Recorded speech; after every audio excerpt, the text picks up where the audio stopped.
Hello and welcome to this episode of I Don't Know Jack About Parenting, where today I'm going to be talking about how to deal with your problems. So the big question is this: how are parents like us, who don't have a manual, who are doing the best we can, who feel as though we aren't enough, how are we going to raise healthy, happy children who we are proud of and still keep our sanity in that process? That's the question, and this podcast will give you the answers. My name is Ryan Roy, and welcome to I Don't Know Jack About Parenting, a podcast for parents who are being real with themselves. Hello and welcome back to this episode of I Don't Know Jack About Parenting, where today I'm going to be talking about how to deal with your problems. I'm going to share with you right up front how you should teach your kids and how you should be dealing with your problems all in one word, immediately. How do these things come about? And I tell you, this is just about documenting the things that are going on every day in my life. That's why it's a daily podcast. And just today, my 7-year-old comes off the bus. Now, mind you, I got a message through the school app from his teacher stating that he's a little behind on some classwork, and because he's behind on classwork, he may not be able to attend a rewards movie or something at the end of the week if he doesn't get caught up. So coming off the bus, immediately my thought is, hey, we're dealing with this challenge, this problem, and we're dealing with it as soon as he gets off the bus. But as he gets off the bus, and we live on a little bit of an incline of a hill, so when he gets off the bus every day, he races the neighbor's kids up the hill, and he just bolts out of the school bus. So today, the neighbor's kid was sick, and he gets off the bus, but he still runs up. He's bolting, and he gets about 10 feet from me, and he starts to cry. He's upset. And I was like, whoa, what's going on, right? I'm going to deal with this other problem immediately, but now there's a bigger concern. And he says, and he can't even get the words out of his mouth because he's so upset. And I said, what's going on? He goes, I go, something happened on the bus? He's like, yes. And a big part of me wants to go to the school bus driver and find out what happens, but he's upset. I need to find out what's going on first. So I said, just take a breath.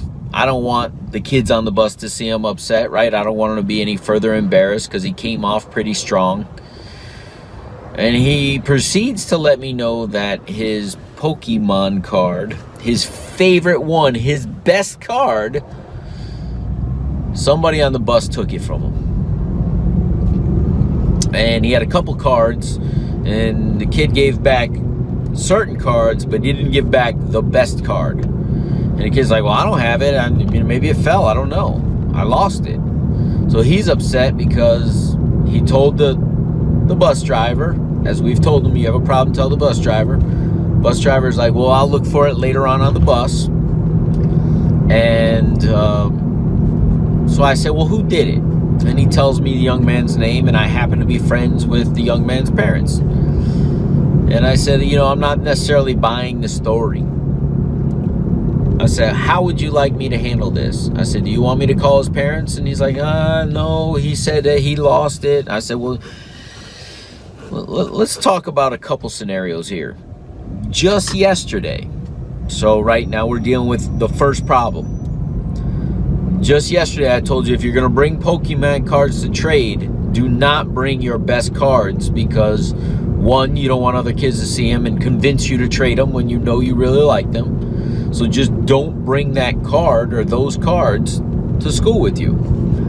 This morning, he told me he had a few cards he was thinking about trading. And I said, okay, assuming he listened to my advice. And so I said immediately, I said, so this is your best card? He says, yes. I said, what did Daddy say about bringing your best card to school? He's like, I'm sorry, I'll never do it again. I said, well, this may be a lesson that you learn, and you may not get this card back. I'm not sure, but the advice was to not do it, and we're not buying you a new one. We're not going on eBay or Amazon or anything like that and getting you one. You are not responsible. You didn't listen to the advice, and this is the consequence of that action. And he goes, I know you're not going to get it for me, but I really want it back. And I said, so now I'm going to contact the dad. It's the middle of the afternoon. I know the dad's a busy guy. And I just texted him and I said, I just want you to know that apparently your son,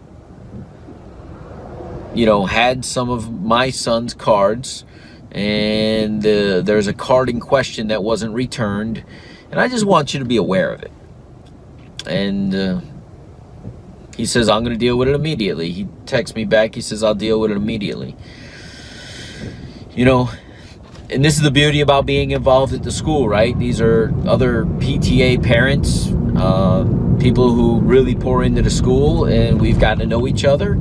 And it's great to be able to just solve problems when our kids are not behaving properly, wherever they are, that we can, as a community, work together to get these kids on the straight and narrow. So he says, he's telling me that he doesn't have the card. However, I'm not so sure about that. I'm going to have a sit-down talk with him.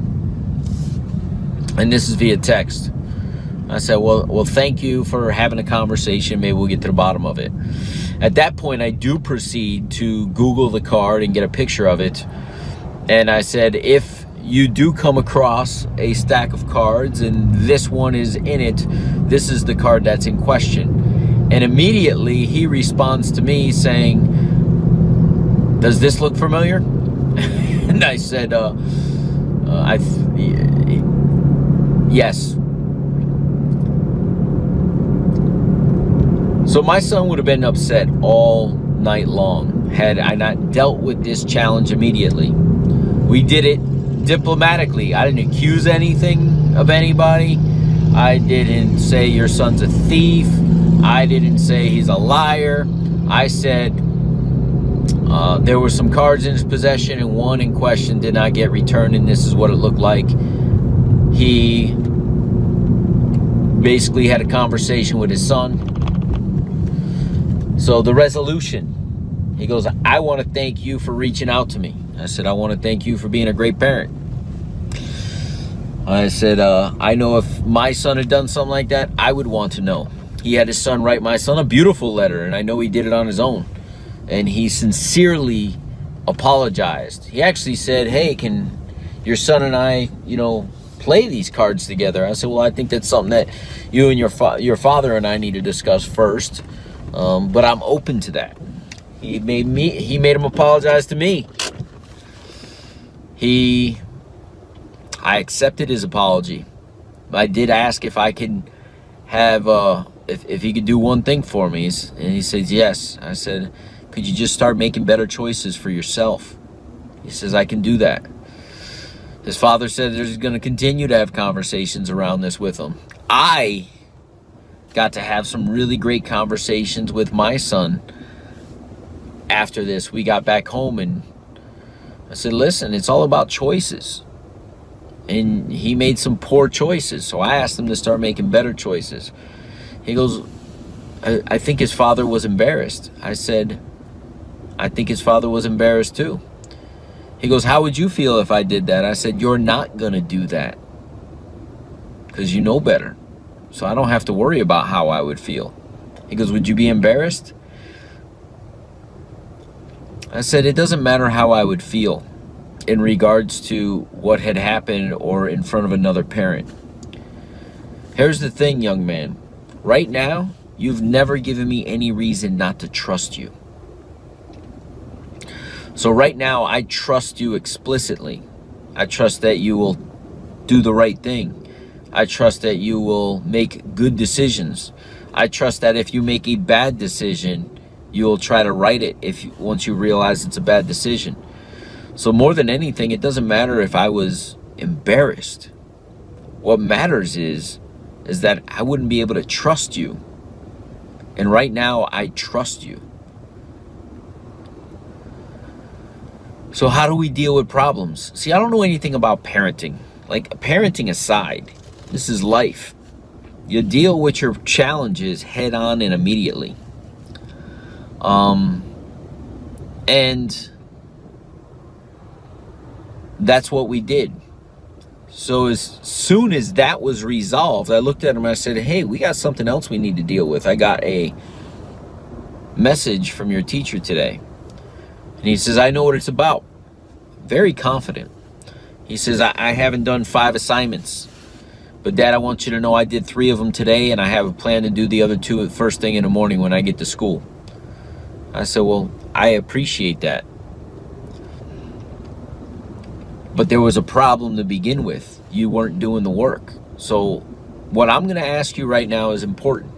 Is there anything I need to know that's preventing you from doing your work at school? Is there anything that Daddy needs to help you with? Is there anything that I can do to help you get your work done? Or you have any concerns at school? What's going on? He says, no, I'm a slow eater.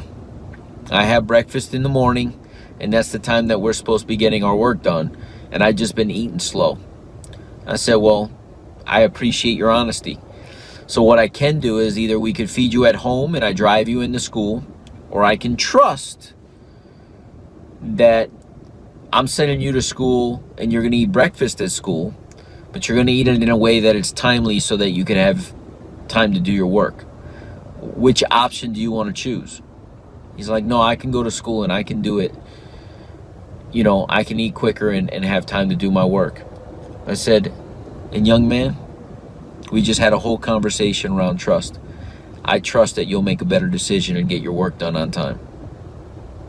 And he looked at me and he kind of smiled. I said, see how that works? I let you make the decision. I gave you 2 options and I gave you the decision. Because I'm molding, and I told him this, I'm molding a young man who needs to make good decisions. And I'm proud of this young man because he makes a lot of good decisions. So keep up the good work. Guys, I don't know jack about parenting. I know open dialogue makes sense to me. I know that meeting challenges head on immediately makes sense to me. And I understand saying, like I've said in a couple previous, and I have a few titles that I want to share with you, and I trust you is something I think you should say to your child every day. I say it to my child every day. I'm proud of you and why you're proud of them. I think you should say every day, and I do that every day. I believe in you. You should say every single day and explain why you believe in him or her. And I love you should be said to your child every single day, multiple times a day, so that they know they're not guessing. Those things make sense to me as a parent. Those things make sense to me in life, in all relationships. I trust you, I'm proud of you, I believe in you, and I love you. And the world would be a better place, in my opinion. See you in the next episode. Do you want to be the dad you wish you had? If so, go get my free book, Be the Dad You Wish You Had, at BeTheDadYouWishYouHad.com. Inside, you'll find my most effective 40 tips to quickly and easily transform yourself into the ideal dad. Go to BeTheDadYouWishYouHad.com now and get it while it's free.